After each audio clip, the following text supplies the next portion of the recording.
Hello and welcome to the June edition of the Forensic Update. I'm Bill Duffin. Drug detection is complicated chemistry, made even more so by so-called designer drugs. Even a slight change in molecular structure of a drug can impact its classification and legal status. Researchers from the University of Padova in Italy may have found a solution.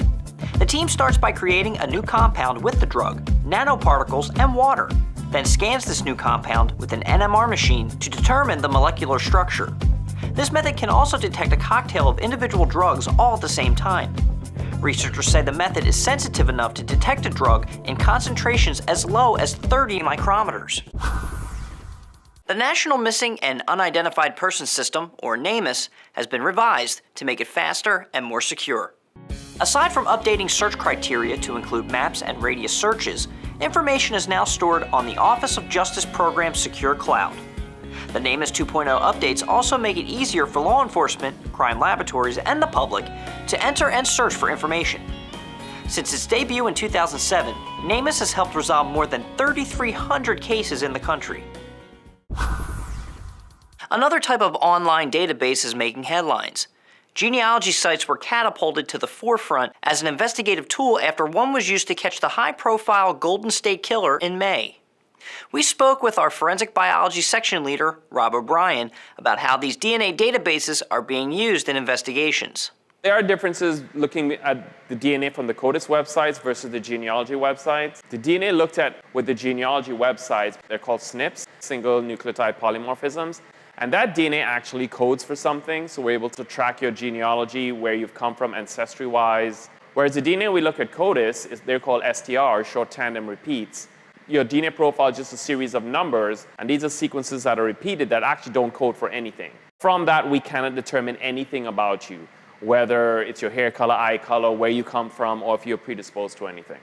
CODIS is obviously only restricted to people in the CODIS database. So these are either convicted offenders, criminals, or evidence that is collected from a crime scene.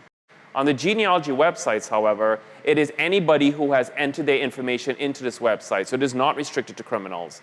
And because they test things that are more specific to someone's background, especially their family background, we're able to actually get familial searches easier with the genealogy websites.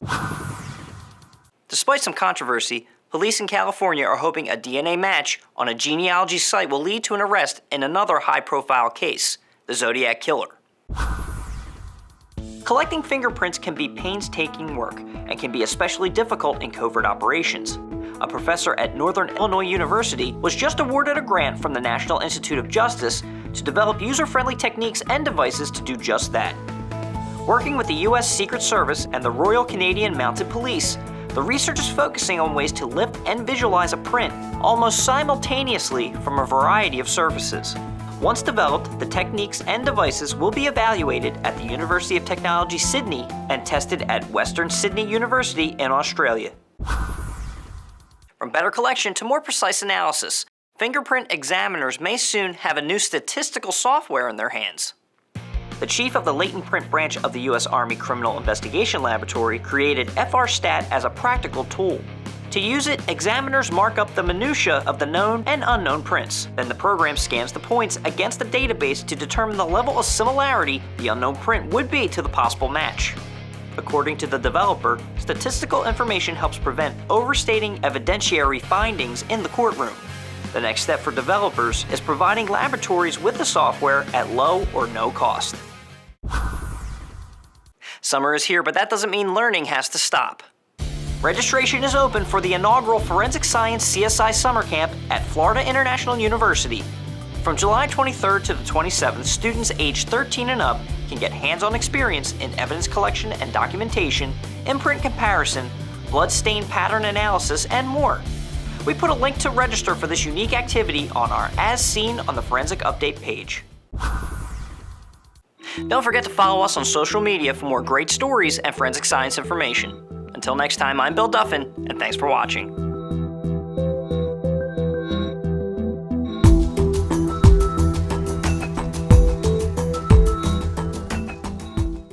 Hey everyone, thanks for watching this latest program from NFSTC. If you'd like to see more, click on one of these links and don't forget to subscribe. We'll see you next time.